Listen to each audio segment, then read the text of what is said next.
wisdom because He is all-knowing. Alam niya kung ano ang laman ng puso ng tao. Hindi ko po alam ang inyong intention sa umagang ito. Hindi ko rin po alam ang inyong daladala ngayong umaga. But rest assured, the Lord knows everything. Amen?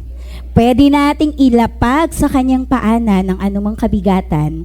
And the Lord is continuously inviting everyone, come to me, sabi niya.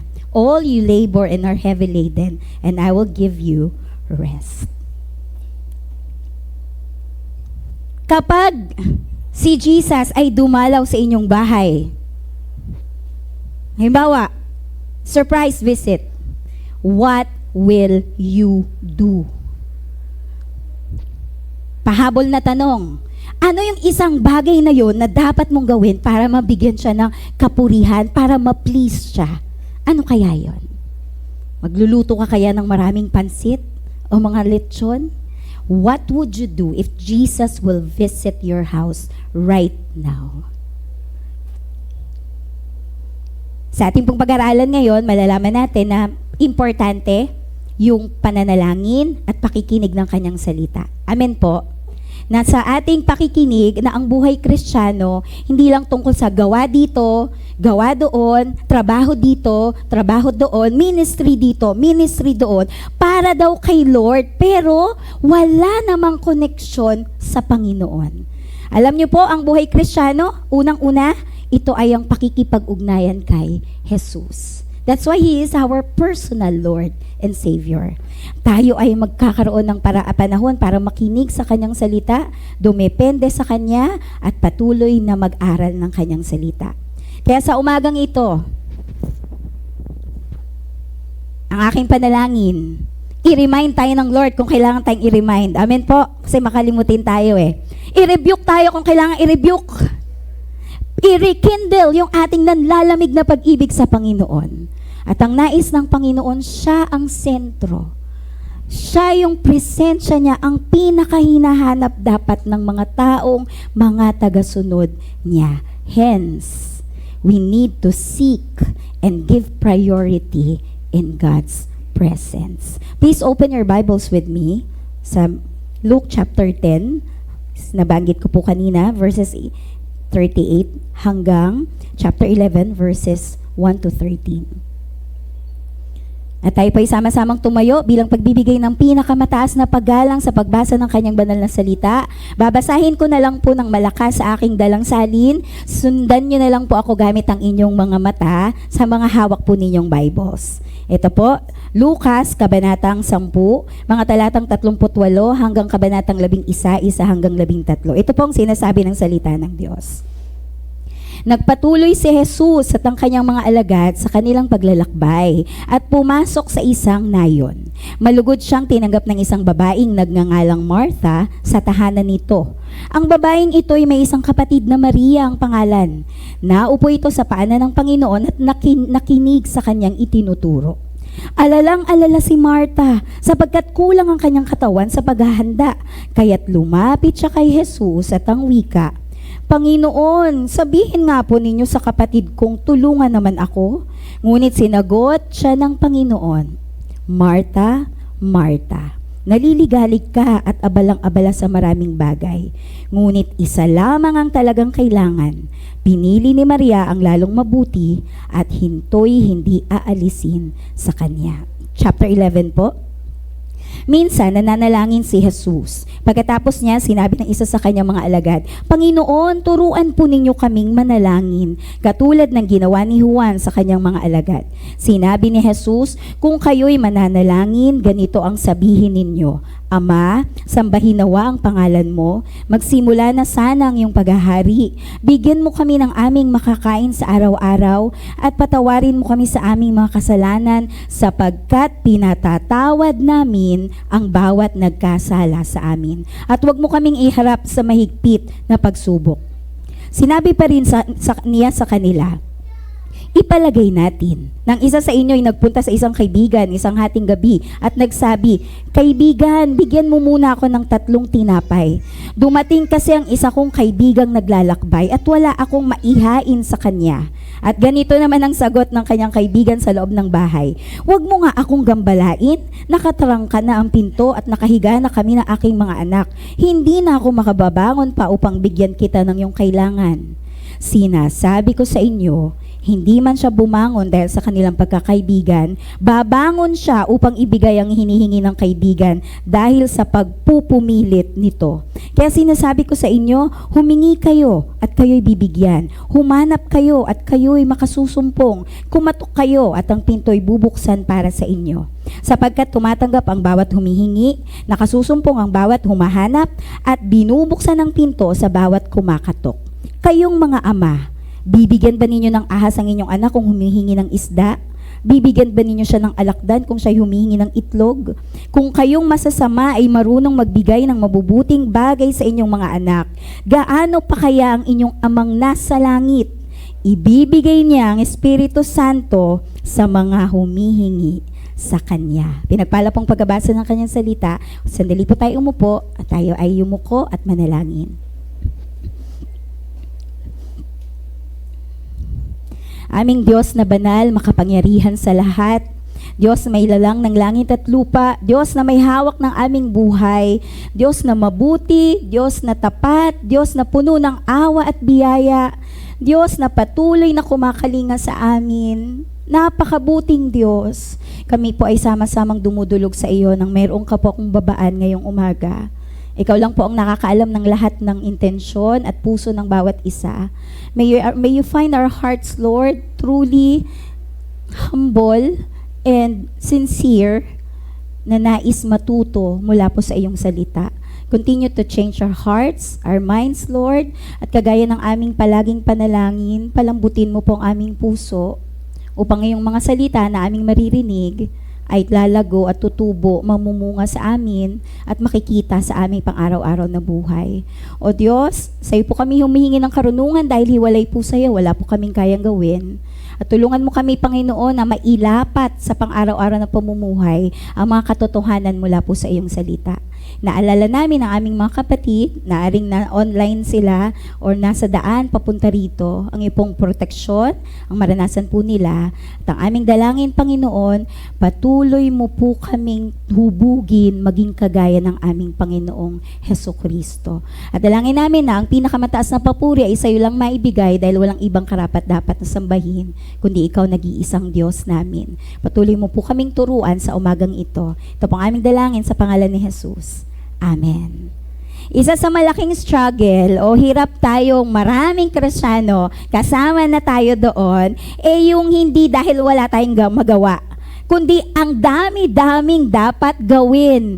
Ang dami-daming dapat asikasuhin. Ang dami-daming dapat paglaanan ng oras, ng effort, ng pera. Sa dami ng kaabalahan natin, hindi na natin nabibigyan ng oras yung pinakamahalaga. Amen po ba yun?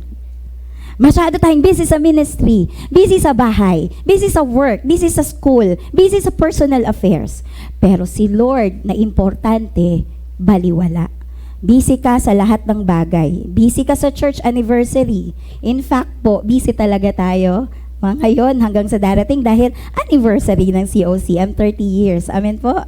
Salamat sa Lord. Pero ang tanong, yung bang mga paghahanda na ginagawa natin, yung mga paglilingkod na ginagawa natin, nagpapakita ba ito ng ating connection sa Panginoon? Dahil minsan, o hindi man minsan, madalas, yung ating mga paglilingkod sa Diyos, akala natin ay guys into being busy for the kingdom. Pero ang malungkot, hindi ka busy para sa King. Magaling tayo dyan Yung bang kapag ikaw ay worship leader, ready ka mag-prepare ng line-up tsaka mga sabihin. Pero ikaw mismo sa sarili mo, hindi ka nakapaglaan ng oras para makipag-usap sa Panginoon. Busy ka magturo ng mga bata, pero ikaw mismo hindi ka pa natututong nag-aaral. Pero busy ka sa ibang bagay.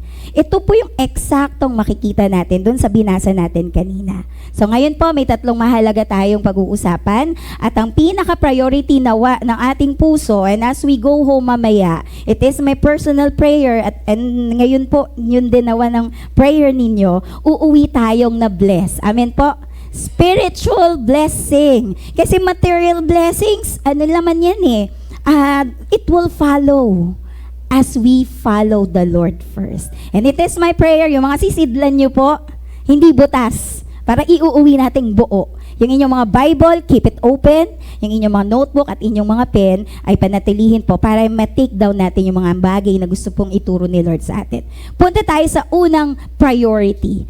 Ano ba yung makita natin doon sa unang binasa natin ng mga talata? That is the priority of the Word. Yung bang mas pinipili mo na unahin si Jesus, yung kanyang salita, kahit na meron kang mga kaabalahan. Makikita natin sa verses 38 to 42, unang character, doon po sa ating story, doon sa ating binasa. Una, si Martha. Ano siya? Distracted si Martha. Sabi ng verse 38, as Jesus and his disciples were on their way, he came to a village where a woman named Martha opened her home to him. So si Jesus, pagkatapos ng kanyang pangangaral, kasama ang kanyang mga alagad, inimbitahan siya ni Martha. Familiar po ba si Martha? Si Martha ay kapatid ni Lazarus na muling binuhay ni Jesus. At tatlo silang magkakapatid. So probably itong village o nayon na pinasukan nila ay sa Bethany. At doon sa Bethany, pumasok si Jesus, tinanggap siya ni Mary, tinanggap siya ni Martha. At pagdating ni Jesus doon, guess what? Abalang-abala na si Martha. Imagine niyo po, no, during that time, sa panahon nila, sa Jewish culture nila, kailangan kapag may bibisita sa bahay mo, dapat prepared ka. Kung hindi, magiging kahiya-hiya ka. Di ba nga po, dahil desyerto sila, lagi silang may nakareding mga tapayan para pang puno ng tubig, panghugas sa mga paa. Dahil during that time, nagta-travel lang sila by land, by feet, or kaya mga hayop or asno. So sabi po dito, imagine niyo po ang dilema ni Martha. Ilan kaya yung pinaghanda niya ng pagkain na yon? Ilan si Jesus at yung kanyang mga alagad? 12. Si Jesus pa, 13. Yung dinatnan nila doon, si Lazarus, si Martha, si Mary. Ilan na sila lahat? Imagine nyo, magpe-prepare ka ng pagkain for 16 people. Tapos mag-isa lang siya. Kaya nung makita niya, sumama yung pakiramdam niya, sumama yung loob niya. Kasi parang, bakit ako lang ang tumatrabaho dito? Bakit parang lagi na lang mag-isa ako dito? Pero please take note, hindi masama yung ginawa ni Martha. Okay po? Yung ginawa ni Martha ay maganda. Bakit? Tinanggap niya si Jesus, naglingkod siya kay Jesus, naghanda siya para kay Jesus. Pero anong problema? Saan yung problema? Ang problema, yung kanyang paglilingkod, yung kanyang preparation, naging mas mahalaga kaysa sa relasyon niya dapat kay Jesus. Nakikita ba natin sarili natin minsan ganon? Ready ako sa church, ready ako sa ministry, mag-a-usher ako, magtuturo ako ng bata. Pero ang tanong, kailan yung huling panahon nakipag-usap ka kay Lord? Kailan yung huling panahon nagbasa ka ng Bible nang hindi nagmamadali? Kasi alam mo, kausap mo si Jesus. Si Martha, nang makita niya si Mary, sabi niya kay Jesus, Lord, you don't care. Wala ka bang pakialam? Mag-isa ako dito na parang sinasabi niya, Lord, hindi ka nagmamalasakit sa akin. Inutusan pa niya si Lord. Ano sabi niya? Sabihan niyo nga naman po si Mary, tulungan naman ako. How often do we accuse God just like what Martha did?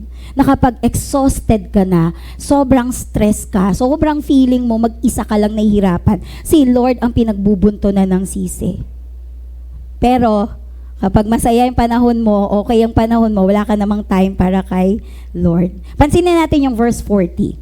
Si Martha ay abalang-abala. Sa English po ay she was distracted. Ano ba ibig sabihin ng abalang-abala? Or sa salin po na hawak ko, alalang-alala. Ikaw ay nagpapanik, nag-a-anxiety. Kapag ang isang tao ay abala, anong kanyang nasa isip? Divided. Hati-hati.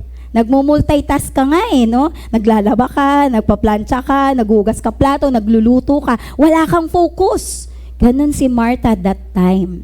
Andyan si Jesus, nagtuturo, pero si Martha, dahil iniisip niya, 16 katao, ang dami kong paglulutuan. So, sa halip na makinig kay Jesus, na-distract siya.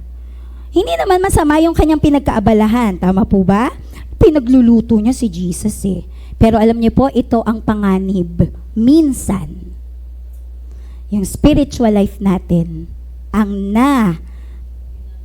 nalalagay sa alanganin kapag yung mabubuting bagay na ginagawa natin ay mas mahalaga pa kesa sa Diyos. Amen. Marami kang ministry, 10. Lahat na ikaw nag-ministry. Pero wala kang time para mag-pray, wala kang time para makipag-usap sa Lord, wala kang time para manahimik at makinig sa Panginoon. Nakalimutan mo na dahil sa sobrang busy mo. Di ba napaka-ironic? Ang busy mo sa ministry, pero sa Lord, 0 time ka. Bali, wala po yun. And so, hindi nakakapagtaka bakit pagod na pagod ang maraming Kristiyano sa buhay. Walang time sa pakikinig sa Panginoon. Gawa ng gawa, gamit ang sariling effort, nakalimutan niya, siya ay limited, human. And every time we connect to the source, doon tayo nagkakaroon ng lakas. Doon tayo nagkakaroon ng power. Kaya sa sobrang paglilingkod sa Panginoon, sana hindi siya nagiging negative in a way, nakuha niya na yung oras mo na dapat binigay mo sa Panginoon. Ayoko pong sabing lingunin niyo ang katabi niyo, tayo na lang sa sarili natin. Ako ba? Sobrang busy ko ba sa paglilingkod sa Lord? Sobrang busy ko sa work, sobrang busy ko sa bahay, sa school, sa church. Nakakalimutan ko na ang gusto pala ni Lord muna yung puso ko bago yung kamay ko. Na ang gusto niya po muna yung intimate relationship ko bago ako mag-serve. Let's think about that. Pangalawang character na nakita natin. Ito, si Mary. Si Mary, kung si Martha ay distracted, si Mary ay devoted. Pinakita niya yung kanyang pagbibigay ng pinakamataas na pagpapahalaga sa presensya ng Diyos. Verse 39, she had a sister called Mary who sat at the Lord's feet listening to what He said. So si Maria at si Mary magkapatid. Parehas nilang kilala si Jesus. Pero magkaiba yung kanilang priority. You get it? Si Martha, kilala niya si Lord, pero iba yung kanyang focus. Si Mary, kaibigan niya si Jesus, kaibigan ng pamilya nila si Jesus, pero siya ay pumili ng isang bagay na mas mabuti. At ano po yun? Sabi doon sa verse 39, na upo siya sa paanan ng Panginoon at nakinig sa kanyang itinuturo. So si Mary she sat at the Lord's feet. Alam niyo po, sa ancient na Jewish culture, kapag ang nag-aaral po sila, ang tawag sa mga teacher nila, rabbi. Rabbi. So yung rabbi ay nagtuturo, maring nakaupo siya, tapos yung students niya, nakasalampak, nakaupo din. Imagine niyo si Mary, ganun yung ginawa niya. Pero alam niyo po, si Mary, i-define niya yung cultural expectation. Bakit? During that time, ang mga babae ay hindi allowed na makinig. Lalaki yung rabbi, tas babae sila. Usually, hindi sila priority sa pag-aaral o pagkatuto. Si Mary, ginawa niya at kinuha niya yung opportunity na matuto sa paanan mismo ni Kristo. Kailan yung huling pagkakataon na excited kang matuto, mag-aral? How I pray po habang nakikinig kayo sa akin ngayon, you are thinking as if the Lord is speaking to you. Ako po ay instrument lang, hindi po ako ito. Ang Diyos, kanyang salita, sinasabi niya sa atin, umupo ka, makinig ka, tumanggap ka ng turo ni Jesus, unahin mo si Jesus. Yun yung ginawa ni Mary.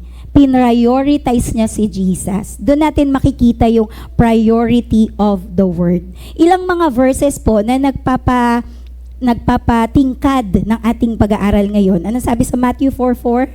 Ngunit sumagot si Jesus, nasusulat, hindi lamang sa tinapay na bubuhay ang tao, kundi sa bawat salitang namumutawi sa bibig ng Diyos. Awit 27:4, isang bagay lamang ang aking mithiin, isang bagay itong kay Yahweh hiniling, ang ako'y lumagi sa banal na templo upang kagandahan niya'y mamasdan ko at patnubay niya ay matamo. So si Mary, si Martha, abalang-abala. Si Mary, she took the time and sat down at the feet of Jesus. Saan ka doon? Saan ka nakaka-relate? Kanino ka nakaka-relate? Doon sa abalang-abala? O doon sa inuna, yung dapat mauna, at yun ay si Jesus? Naalala nyo, nagreklamo si Martha kay Jesus, Lord, sabihin niyo na may kapatid ko, hindi ako tinutulungan. Ano kaya ang response ni Jesus? Kapag kayo yon, nanay kayo, tatay, yung kapatid, mga anak nyo, nag-agigirian sa gawaing bahay. Pag may nagreklamo, no, palo na lahat, no? Kayo, mga reklamador kayo lahat, ha? Pero tingnan natin yung response ni Jesus. Ang sabi niya, Martha, Martha. Napakaganda ng soothing. Hindi siya sumigaw. You are worried and distracted by many things. But only one thing is necessary, for Mary has chosen the good part, which shall not be taken away from her. Anong response ni Jesus? Tender correction. Pakisabi niyo po, tender correction. Yan, hindi niya binulyawan. Hindi niya pinagalitan, hindi niya pinahiya si Martha. Inaccept niya na valid naman yung pakiramdam ni Martha, pero alam ni Lord yung laman ng puso niya. Alam niyo po, sa Hebrew culture, kapag inulit-ulit ang isang pangalan or ang isang phrase or word, ito po ay nagpapakita ng deep affection. Ay, pagmamahal, merong concern at may emphasis. Martha, Martha, masyado kang nag-aalala sa lahat ng bagay.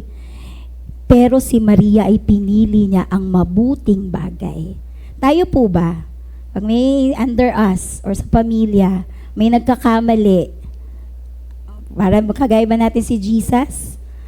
Habang inaaral ko po to, na-struck ako eh. Kasi bilang ate, pag may maingay sa bahay, nakasnap ka agad di ba? Nakangil ka agad. Pero the Lord is teaching us, unang-una, we need to be gentle in correction. We need to be loving. Si Jesus ay loving, pero hindi niya binulyawan si Martha. Sinabi niya na si Mary ay pinili ang lalong mabuti. Hindi naman sinasabi ni Jesus na mali yung desire ni Martha. Don't get me wrong. Importante po ang mga Martha dito sa church. Pakitanong mo nga kung Martha ka ba? Martha ka ba? Ikaw ba'y Martha? Na talagang busy bee, kilos dito, kilos doon, ikot-ikot, lahat na naikot na niya. Pero may tinutuwid si Jesus. Ano pong itinutuwid ni Jesus? Tinutuwid niya yung priorities ni Martha. Hindi masama bang maglingkod? Of course not. Pero ito po ang lesson na dapat tumimo sa utak at sa puso natin. Huwag mong hahayaan na mapalitan yung paglilingkod mo ng totoong relasyon mo kay Jesus. Ang lesson, mauna muna yung puso bago yung kamay. Mauna muna si Lord sa'yo bago ka pumunta sa iba. Mauna ka munang manahimik sa kanyang presensya. Imagine niyo po, yung isang husband na sobrang nagtatrabaho siya overtime. Siguro 12 hours siya nag-work every day. Bakit? Ang kanyang intention, gusto kong bilhan ng magandang bahay at kotse ang aking mag-iina. Makapagbakasyon kami sa Bora at sa iba pang lugar. Ma-enjoy ang buhay. Trabaho siya ng trabaho. Trabaho ng trabaho. Until one day, sabi ng misis niya, wala ka ng time sa akin. Di mo ko love. Nagalit yung lalaki. Nagpapakamatay ako sa trabaho. Hindi kita love. Hindi niya mabigay yung sarili niya sa asawa niya. Pero lahat ng bagay, gusto niyang ibigay.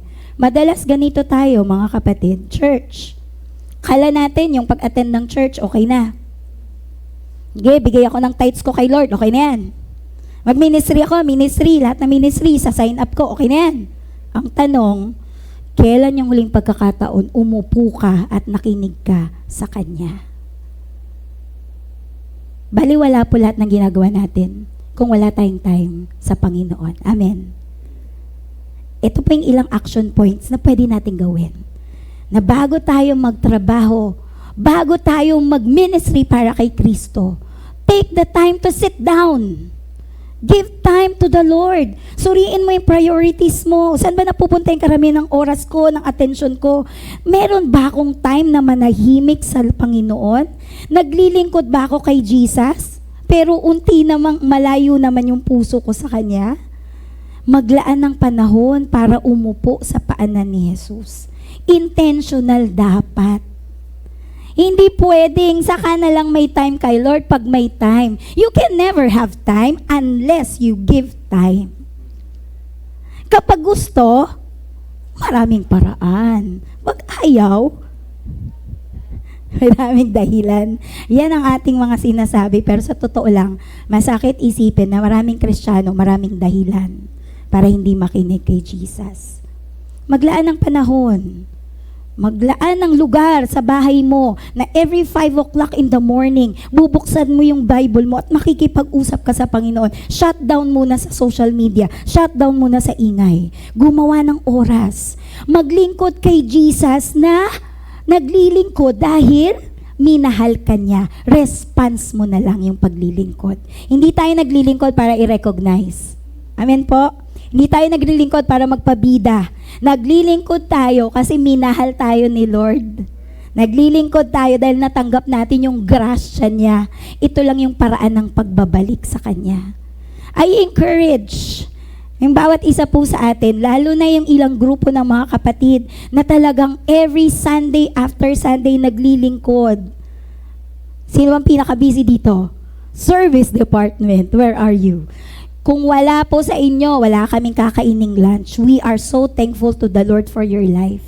Pero please, pag time ng worship at pakikinig ng mensahe, huwag palampasin ang pagkakataong makinig. Kaya magluluto ka ng isang talyasing sinigang. Unahin mo nang makinig ng mensahe. Huwag maging kagaya ni Martha na hati-hati ang atensyon. Service department, salamat sa inyong ministry sa Lord. At dahil mahal namin kayo, gusto namin ma-enjoy nyo yung pakikinig ng mensahe ng Lord. Amen? Mga kapatid sa worship team, we are thankful and blessed by your ministry leading us to sing praises to the Lord. Pero malulungkot kami kapag busy kayo sa pag-rehearse, pero kayo ay malayo sa Panginoon. Ushers, salamat sa inyong mga smile na nagbibigay sa amin ng encouragement na kahit may daladalang kabigatan, pagtungtong mo pa lang dyan at pagbukas ng pinto, nakangiti na yung mga ushers. We are thankful to the Lord for you. Pero please, we appeal to you. Take the time to listen to the Word. Huwag niyong palampasin. Huwag nating ipagpaliban yung importanteng bagay. Huwag nating ipagpalit ang presensya ni Lord over other things. Sunday school teachers, salamat kasi tinuturuan niyo yung mga bata namin dito sa church. And we appreciate yung mga teachers na nagsisimba ng 2 services kapag schedule nila. Bakit? Yung unang service ay para pakainin ng kaluluwa. At pagkatapos na aakyat na sa taas para magpakain naman ng mga maliliit na mga bata. Kailangan po natin ang salita ng Panginoon. Amen? Napansin niyo po ba? Kapag busy ka ng busy, kakagawa, kakaministry, pero wala kang feeding ng word, matagal o mahirap lumago sa spiritual life. Ulitin ko po, kapag ikaw ay busy sa ministry, pero walang time sa pakikinig ng salita ng Lord, marami kang ministry, 100 years old ka na sa church, pero matampuhin ka pa rin hanggang ngayon. Masungit ka pa rin hanggang ngayon. Kuripot ka pa rin hanggang ngayon. Kasi hindi nababago yung buhay mo. Wala kang time makipagniig sa Lord. Pero sa Netflix, ang dami-daming time. Let's take the time. Piliin natin yung pinaka-importante.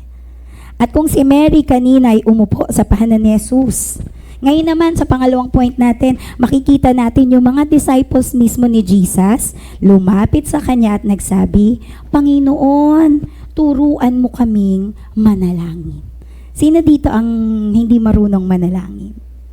O lahat ba tayo marunong na manalangin? maganda rin na hingin natin sa Lord, Lord, teach us how to pray. Bakit? Dahil yung pagiging malapit kay Jesus ay dapat nagtuturo sa atin na mas lalong umasa kay Jesus. Amen? At kung hindi ka nagpipray, pinapakita mo sa Lord na hindi mo siya kailangan.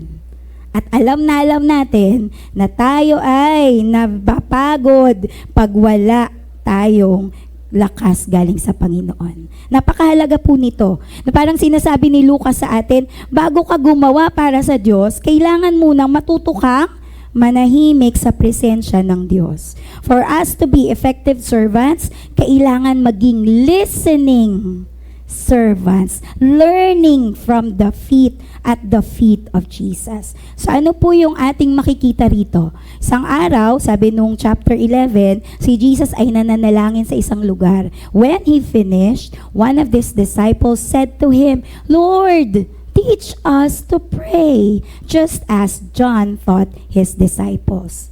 So, si Jesus, pansinin niyo po yung sinabi ng mga alagad. Hindi nila sinabi kay Jesus, Lord, teach us paano mag-preach. Teach us paano gumawa ng miracles. Turuan mo kami paano maging successful sa buhay. Paano maging leader. Hindi. Anong kanilang hiningi?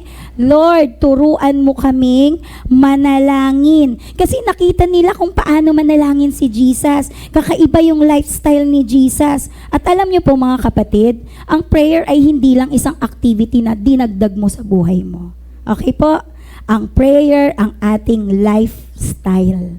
Ang prayer, ang ating lifeline. Hindi siya dinadagdag sa Christian life. Hindi siya pampadami ng activity. Ito ay expression ng total dependence sa Panginoon. Amen? Pag nananalangin tayo, sinasabi natin, Lord, kailangan kita. Lord, hindi ko kayang gawin to mag-isa. Lord, bigyan mo ko ng wisdom. Lord, patawarin mo ko. Lord, ibigay mo yung kailangan namin. Lord, protect us. Lord, guide us. Totoo na tayo, wala tayong magagawa kung wala ang Lord. Amen? Kaya yung ating prayer pa, dapat bilang mga Kristiyano ay parang hininga natin yan. Subukan mong ilang second, wag huminga. Siyempre, bulag tayo lahat, no? Subukan mong wag mag-pray. Ayun, nasanay, hindi na nagpipray. Pero malungkot kasi worker sa church, Christian siya, pero prayerless life, wordless life. No wonder, para ding walang pinagbago yung buhay. And God wants us to be transformed by His Word. Amen?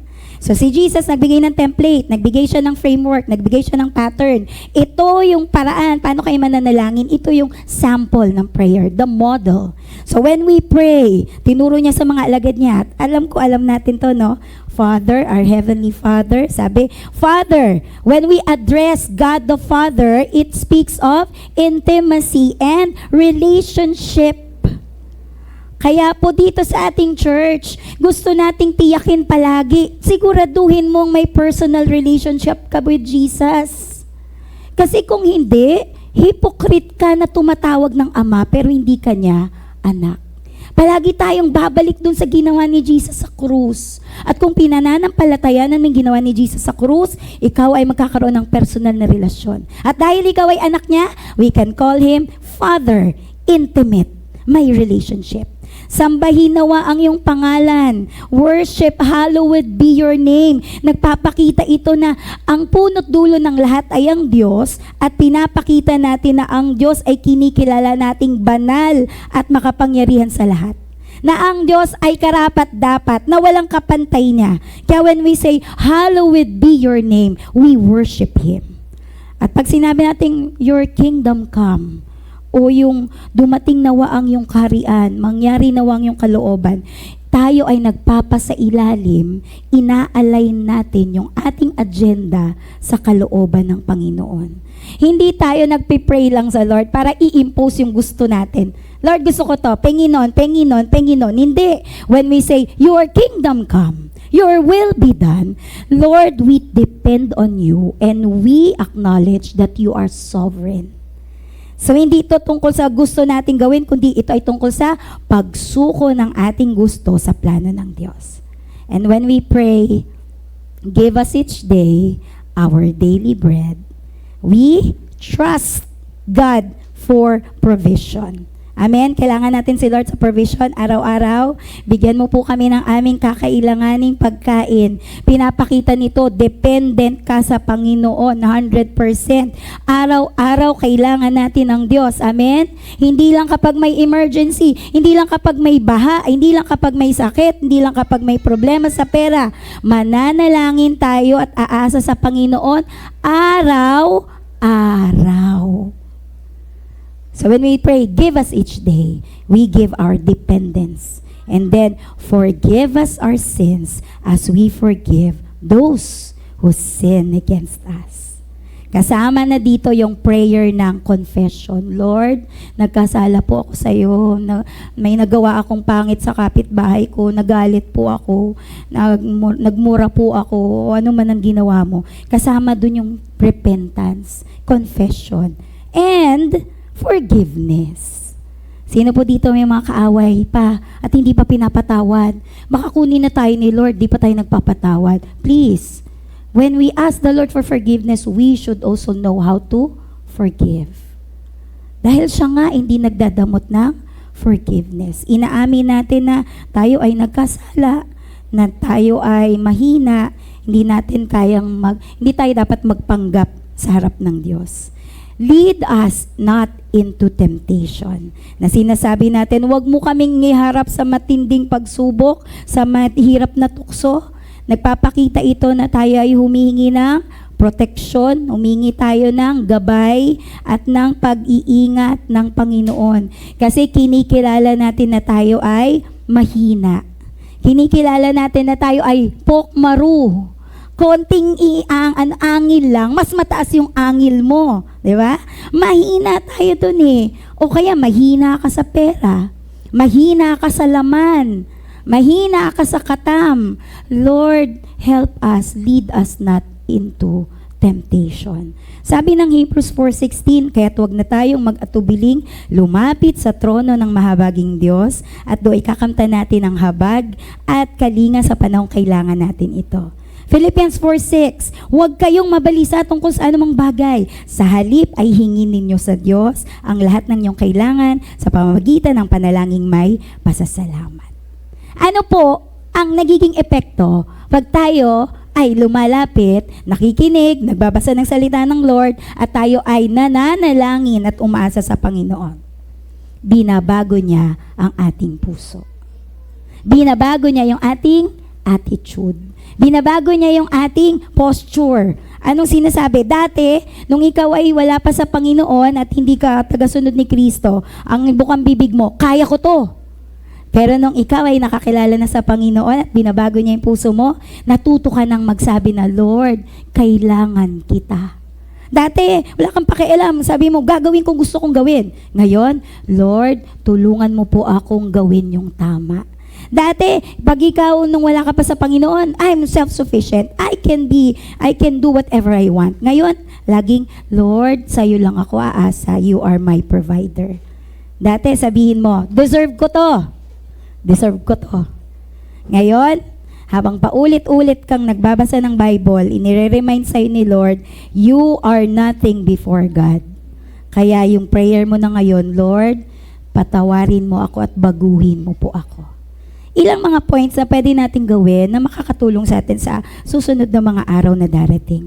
Gawin nating daily rhythm ang prayer.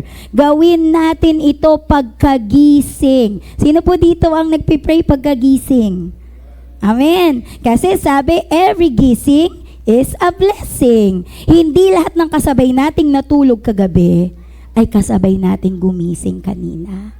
Kaya yung panalangin, magpasalamat sa Lord pagkagising, panalangin bago gumawa ng desisyon, malaki man yan o maliit, manalangin kapag may problema, hindi lang kapag masaya, manalangin bago mag-ministry, manalangin kapag kasama ang pamilya, manalangin kung saan ka pupunta, manalangin kung anong gagawin mo. At isa pang pwede natin gawin, manalangin tayo ayon sa kalooban ng Lord. Ano bang mga prayers natin? Lord, bigyan mo ako ng kotse, yung red. Bigyan mo ako ng race car, ganun ba yun? Lord, bigyan mo ako ng boyfriend. Pero ako po, nag-pray ako ng boyfriend. Kasi wala eh. Totoo talagang tumasagot ang Lord, I tell you mga kapatid. Dahil alam niya, kailangan mo. Di ba po? Ano yung pinagpipray mo sa Lord? Hanggang ngayon, hindi pa sinasagot. Ang tanong, ayon ba sa kalooban ni Lord yung pinagpipray mo? Baka kalooban mo lang. Nagpipray ba tayo na, Lord, tulungan mo ko na ang aking testimony ay maging blessing sa mga tao. Lord, tulungan mo po na itong angkas driver na sinakyan ko, mabigyan ko ng trucks. Lord, tulungan mo po ako na makapagsabi ng tama. Kung yung mga yon ay ayon sa kalooban ng Lord, for sure, sasagutin ni Lord yon. Bakit? Lahat daw ng ayon sa kalooban ni Lord, sasagutin niya. O so imagine, kung palaging kalooban ni Lord yung pagpipray mo, lagi kang may answered prayer. Di ba? O, ang problema sa atin, laging will natin yung pinagpipray. Kaya luhaan tayo pag hindi sinasagot yung prayer natin. Gawin nating priority yung prayer, at kung ano yung worries mo, yun yung ipag-pray mo. Lord, nandyan na si Judith, please provide. Lord, na-anxiety ako, nako-confuse ako, nagagalit ako, natutukso ako, nanghihina po ako, tulungan mo po ako. Manalangin, manalangin, manalangin. Sa halip na sarilinin lahat ng bagay, bitbitin lahat, na ikaw lang din ang namomroblema, in the end, ilagay mo yan sa paanan ni Jesus. So, ang tanong sa atin, pagka nagpipray ka ba, nagra-rush ka, na para bang ikaw ay may grocery list? At, Lord, ito gusto ko, ito, sunod. Pag tayo ay lalapit sa Diyos, bago tayo lumapit sa Diyos at humingi ng iba't ibang bagay, matuto muna tayong yumuko at magpasakop sa Kanya. Amen po. Hindi dito natatapos yung turo ni Jesus tungkol sa prayer, kasi pagdating sa pangatlong point, alam kasi ni Lord na meron tayong struggle eh. Ano pa yung isa nating struggle? Patungkol sa prayer. Kapag nag-pray tayo at hindi nasunod, hindi natugon, give up na agad sa prayer. Alam ni Lord na hindi tayo matyaga sa pananalangin, kaya sa Luke 11:5-13, nagbigay si Jesus ng isang illustration patungkol sa pananalangin. The persistence in prayer. Na kahit hindi pa na rin tatanggap yung sagot, na kahit wala pa delayed, matyaga na nananalangin at nagtitiwala sa Panginoon. So, sinundan ni Jesus yung pattern na binigay niya, sinundan niya ng example, sinundan niya ng parable. At ano yung kanyang parable na kinuwento? Tungkol sa isang lalaki na may kaibigan na dumating galing sa malayong lugar. Imagine nyo po, yung means of transportation nung araw, sa panahon ni Jesus, hindi kagaya ngayon na may joyride, may tren, may MRT, may motor. Usually, on foot lang sila, or naka-donkey, o naka-camel. So imaginein mo, kung umalis ka ng alas 5 ng madaling araw, baka midnight ka na dadating. At ganun yung nasa parable ni Jesus. Sabi niya, may suppose na may isang lalaki na dumating yung kanyang kaibigan, pero hating gabi na, wala siyang maipakain sa bisita niya. Pumunta siya sa isang kaibigan niya na katabi niya marahil at nanghingi ng 3 tinapay. Take note, anong oras na yon? Hating gabi na. Sino pa kaya ang may available na pagkain during that time? Sa Eastern culture, sa Jewish culture, lalo na sa kanila na ang staple ay bread. Ang bread nila, binibake nila sa umaga, sa araw na yon. And then it's meant to be consumed. Ubusin na yon, wala namang ref that time. So imagine ninyo, pagdating ng bisita ng lalaki, ubus na, wala nang pagkain. Kaya ang ginawa ng kaibigan niya, kumatok sa kanyang kaibigan at sinabi, Besh, friend, may kaibigan ako mula sa malayong lugar, walang makain, pwede bang bigyan mo ako kahit 3 tinapay? At ito naman talaga, obvious ang sagot. Hating gabi na, istorbo ka na, natutulog na sila, sarado na ang pinto. Do you expect na bibigyan ka? Pambihira. Kaninang maga, hindi ka nang hingi. Ngayon, gabi na. Gabi na dumating yung friend niya. Pero alam niyo po, sinabi ni Jesus, dahil sa kanyang pagpupursige, hindi man dahil magkaibigan sila, kaya siya binigyan ng tinapay. Pero binigyan siya ng tinapay dahil paulit-ulit siyang humihingi Kaya sabi ni Jesus, humingi kayo at bibigyan kayo, humanap kayo at makasusumpong kayo, kumatok kayo at bubuksan kayo. So pinapakita rito, kailangan maging persistent. Pakisabi nga po natin, persistent. Maging mapagpursige. Kapag sabi nga natin kanina, pag may gusto, may paraan. Katok ng katok, katok lang ng katok, hingi lang ng hingi, pray ng pray, at maghanap ng maghanap. At sabi ng Panginoon, makasusumpong kayo. Pangalawa po, the assurance of persistence. May assurance pala ang Panginoon sa atin. Verses 9 to 10, ano po ang sabi dun sa chapter 11 ng 9 to 10? Kaya sinasabi ko sa inyo, humingi kayo at kayo bibigyan, humanap kayo at kayo makasusumpong, kumatok kayo at ang pinto'y bubuksan para sa inyo. Pansinin niyo po yung tatlong action word na yon. Humingi, humanap, kumatok. Literally, sinasabi na ipagpatuloy ang pagdepende sa Diyos. Patuloy na humingi, patuloy na humanap, patuloy na kumatok. Tinuturuan tayo ng Panginoon na kahit delayed ang prayer request, yung sagot sa ating prayer request, hindi ibig sabihin wala na si Lord. Hindi ibig sabihin bingi siya. Hindi ibig sabihin wala siyang pakialam. Pero sumasagot siya sa iba't ibang paraan. Ano kaya ang sagot ni Lord sa prayer request niyo, mga kapatid? Maghintay? O wag? Hindi? Oo? Hindi pa? Pero alam niyo po, madalas, bago baguhin ni Lord yung situation natin, ano una niyang binabago? Yung puso natin. Hingi tayo ng hingi ng gusto natin, pero ang may nais na baguhin ng Lord sa atin. Kaya tinuturuan niya tayo na kahit hindi pa dumarating, darating din yon. Maging persistent ka lang. The comparison of persistence. Merong pagkukumpara na ginawa si Jesus mula doon sa kanyang kwento. At sino yung kanyang kinumpare?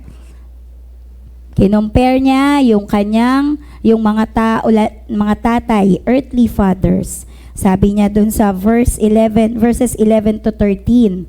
Kayong mga ama, bibigyan ba ninyo ng ahas ang inyong anak kung humihingi ng isda? Bibigyan ba ninyo siya ng alakdan kung siya'y humihingi ng itlog?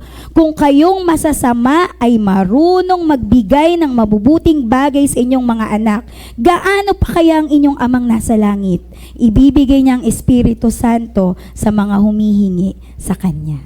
Mga tatay po dito, nagbigay na ba kayo ng itlog ay ng bato sa inyong anak na kailangan ng tinapay? Of course not. 'Di ba? Kahit mahirap ang buhay, kakayod ang mga tatay. Tama po? Kahit na mahal ang bilihin, sisikapin maibigay yung pagkain para sa anak. Take note. Yan pa ang sabi ni Jesus, kayong masasama. Ano ba ibig sabihin ng masasama? Universally speaking, lahat po tayo makasalanan. Amen. Lahat tayo masama. Kung yung masasamang mga tatay at magulang, nagbibigay ng mabuti at magaganda sa anak, how much more ang ating mabuting Diyos na napakabuti na ibibigay niyang ating mga pangangailangan. Amen po. So dapat mag-persist, dapat magtiyaga, dapat patuloy na humanap, kumatok, maghintay, humingi, dahil mabuti ang ating Diyos. Amen? At kahit na ano yung sagot niya sa ating mga panalangin, I pray na bigyan tayo ng puso ni Lord na okay lang sa atin kahit anong sagot ni Lord. Kasi meron tayong tiwala na hindi niya tayo ipapahamak. Hindi man dumating yung sagot na ine-expect natin, alam natin nang gagaling yung sa puso ng mapagmahal na Ama na alam niya yung makabubuti para sa atin. Amen po. Ang ating confidence, ang ating inaasahan sa pananalangin ay hindi yung galing nating manalangin. Kaya nga humingi tayo ng tulong sa Lord. Lord, teach us to pray. Ang confidence natin ay nandoon sa character ng Diyos Ama. At ano yung character niya? Mabuti siya. Merciful siya, gracious siya, mahinahon siya, mapagmahal siya. Kaya nananalangin tayo sa Kanya kasi alam nating pakikinggan niya tayo. Amen? Alam nating nagmamalasakit siya sa atin. At alam natin na ibibigay niya yung pinakamabuti para sa atin. Manalangin lang tayo sa Kanya. May isang disclaimer lang po. Hindi nangako si Jesus ng ganito.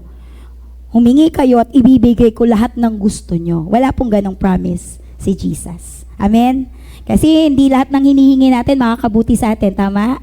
Kagaya ng isang magulang na ibibigay mo bang kutsilyo sa anak mong 2-year-old, 3-year-old pag hinihingi? Of course, hindi mo bibigay. Hindi makakabuti. In the same way, ang pinramis ni Lord, humingi tayo ng ating kailangan. At siya ayon sa kanyang kagandahang loob, at sa ating pagtitiwala sa kanyang karunungan at sa kagandahang loob niya, ibibigay niya ang ating pangailangan. Amen? Kahit anong maging sagot, okay tayo doon? Kahit hindi na-expect natin, sabi ng 1 Thessalonians 5:17, maging matyaga sa pananalangin. Matyaga ka ba? Di ba yung mga lalaki dito matyagang manligaw, dapat mas matyagang manalangin. Amen? Diba? Pag gusto natin, may paraan. Parang yung isang bata na humihingi ng bagong laruan sa magulang niya. At kahit ayaw ng magulang, pipilit. Talagang mangungulit siya. Hihilahin niya yung pantalon mo, hihilahin niya yung kamay mo. Bakit? Ganun sila ka-persistent. Picture this out. Ganun sana tayo bilang mga anak ng Panginoon. Yung batang yun.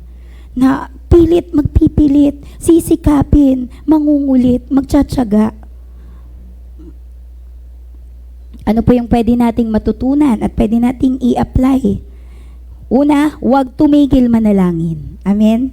Kahit delayed ang sagot, pray lang ng pray, patuloy manalangin, patuloy na magtiwala, patuloy na maghintay. Pangalawa, bring your specific request to God.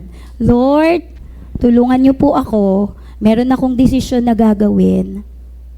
Gusto ko pong magkaroon ng godly na asawa, ng godly na partner. Gusto ko pong magkaroon ng Bible study sa bahay namin. Gusto ko pong madala yung aking pamilya sa Panginoon. Yun, specific prayer request to the Lord. And then finally, magtiwala sa sagot ng Diyos kahit na ano pa yung outcome ng ating hinihingi sa Kanya.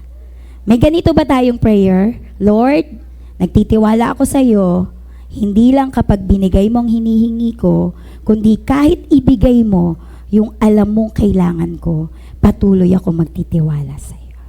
Sa umaga pong ito, ikaw ba si Martha, na sobrang abala sa maraming bagay, bumalik ka dun sa priority. Si Lord ang priority. Kung ikaw si Mary, well and good. Ipagpatuloy na ipakita yung pagbibigay ng priority sa presence ni Lord. Ikaw ba yung kagaya ng mga alagad, hindi marunong mag-pray? Lord, teach us to pray. Nagsimula yung kwento natin po kanina doon sa Luke chapter 10 kung saan si Mary at si Martha pinakita ng Lord na ginawa ni Mary yung pinakamainam. Umupo at nakinig sa mensahe. And then sa Luke 11, nagturo si Jesus tungkol sa prayer. Yung Bible reading at yung prayer, palaging magkasalikop yan. Yan ang buhay ng isang Kristiyano. Ito yung lifestyle ng isang tagasunod ni Kristo. Dahil ang buhay ng isang tagasunod ni Kristo ay buhay ng pag-upo sa paanan ni Jesus, pakikinig sa kanyang salita, pagdepende sa kanya at matiyagang pananalangin. Mga kapatid, sinong pinaka-importante? Ano ang dapat nating pinopursue? Ano yung isang bagay na kailangan natin? Diba si Jesus lang? Yung kanyang salita? So ngayon, piliin natin. Nasa atin yung choice. Anong pipiliin mo? Yung mas mabuting bagay o yung mediocre lang? Yung pwede na. Piliin natin si Jesus. Piliin nating magbigay ng panahon para sa Kanya. Patuloy tayong makinig, manalangin, humingi, humanap, kumatok, magtiwala. Pagod ka na, magpahinga ka sa Panginoon. Naghihintay ka, patuloy na manalangin at magpursige. Patuloy na humiling sa Panginoon at tulungan tayong manalangin. Alam niyo pong pinakamagandang regalo ni Lord sa atin? Yung presensya niya. Siya na Diyos na Diyos na totoo, katawang tao. Sumama sa atin, namuhay dito para lang tayo ay iligtas. Babaliwalain mo ba yung presensya ng Panginoon? Yun ang pinaka-importanting regalo at kailangan natin. Panatilihin nating nasa sentro ng buhay natin si Jesus. Amen. At sa darating na mga linggo, Matutukso tayong gawin yung ibang bagay. Nawa, lagi tayong i-direct ng salita ng Lord, eto, ako ang importante, ako ang kailangan mo. Tayo po ay dumulog sa Panginoon. Maraming salamat, Lord. Napakatiyaga, napaka-loving mo, napaka-gentle mo, Panginoon. Sa mga panahon ng aming pagsuway, mga panghihina, mga maling priorities, salamat, you keep on reminding us gently na ikaw talaga po yung pinaka-priority ng buhay. Lord, tulungan mo kami, bigyan kami ng wisdom, na bagaman marami kaming ginagawa, bagaman may mga ministry kaming hinahawakan, nauna na muna dito yung relasyon namin sa iyo, bago po kami gumampan ng mga gawain para sa iyo. Lord, tulungan mo ngayong church. Kung nakalimutan na namin yung first love namin sa'yo, remind us, rekindle us of your first love. Ito yung pinagdatampo mo sa isang church na nanlamig sa iyo. Help us, Lord, to rekindle our love by giving you the time that you deserve. Ikaw yung priority. At nawa, ma-enjoy namin at maranasan namin yung tamis ng pagkakataon na kami umuupo sa iyong paanan at nananalangin sa iyo.